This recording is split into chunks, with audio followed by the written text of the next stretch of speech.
Today, I'm so excited for you to meet one of my longest time friends, Sarah McLaughlin. Sarah has 5 kids, age 9 through 17. She's got a set of twins in there.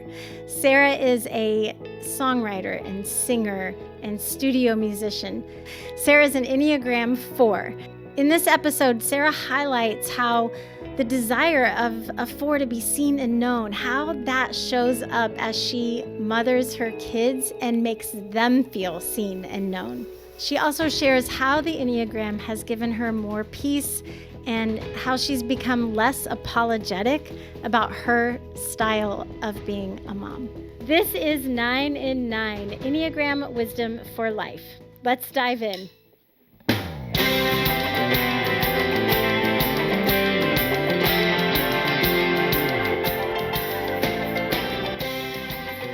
Sarah, so good to have you back. Thank you. Let's talk motherhood and being an Enneagram 4.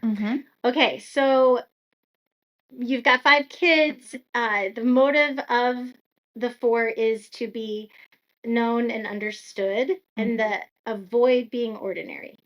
So seen, known, and understood as the primary driver, and then that avoidance of the ordinary is right in there pushing along. So how do you see this in your mothering? Well, the first thing that comes to mind is we really value open, honest conversation.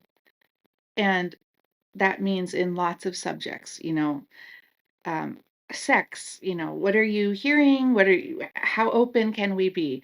Politics or religion or questions or social dynamics. And I think there are times, this is one of the downfalls, I think, of this, is that there are times where we want our kids to feel so safe to come to us that we over soften and make concessions to not be too rigid or have too many hard boundaries. Like sometimes I think, okay, we may have compensated a little bit to like make sure we felt like ooey gooey safe, and maybe we just need to like let a no be a no sometimes. Do you feel like this is more about you wanting to be seen, known, and understood, or you want to see, know, and understand them? I think both. I think ultimately my understanding of the world is if you are fully heard, if there is space given for your feelings and your thoughts, your beliefs, then you are most known. So I think I try to carve out enough time to do that for them. Now that may not be, they may need a help or a help them achieve this or that. And so it's listening to what that would be. But I tend to try to carve out enough time and space and attention for that.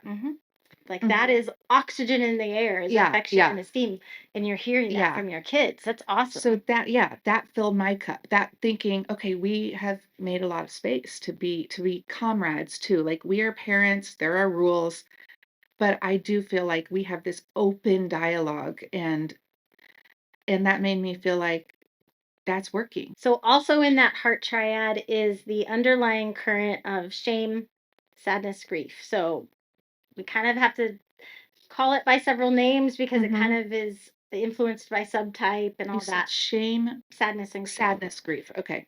So how does the undercurrent of shame, sadness, grief show I up? have been grieving things for 20 years that still haven't happened. Okay. I saw a picture. I saw some different pictures of my kids, and time hop came up on social media, which, hits everybody in different ways. And I was looking at this Easter picture of them, and I immediately just felt like, okay, here comes the tears. Here comes, oh no, it was doom. It was gratitude. It was many, many feelings at once. I think a lot of moms probably feel that at the picture. And Jeff said, "What are you feeling right now?" And I said, I feel so scared that if that 13 years went by like this, then the next 13 is going to go even faster. And I couldn't really shake that feeling for a lot of the day. I was like looking at their curls, and then I was, it just, I think that's how it shows up with them. Yeah. There's Yeah. lots of these little goodbyes and grief every day. Lots of little goodbyes. Yeah. Yeah.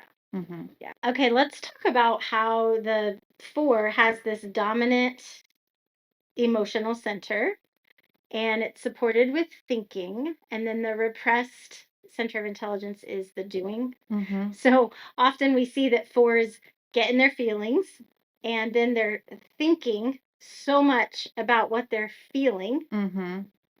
that then it kind of holds them back from like the doing piece. Mm-hmm. Well, motherhood, is that hard for you? So there are a couple challenges I find in motherhood with those specific things.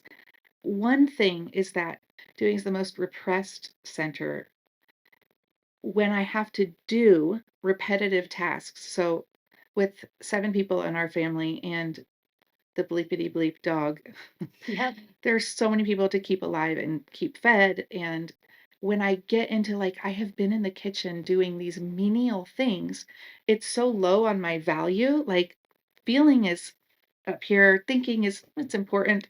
Doing, it's like I should be doing things that matter. Yeah. And here I am doing the dishes. And motherhood, there's so much rinse and repeat involved in the tasks of, particularly if you've been more the stay at home person of your family. I remember when the kids were little, if we were home for too long, I would feel that like antsy, like this is so hard, this is so hard.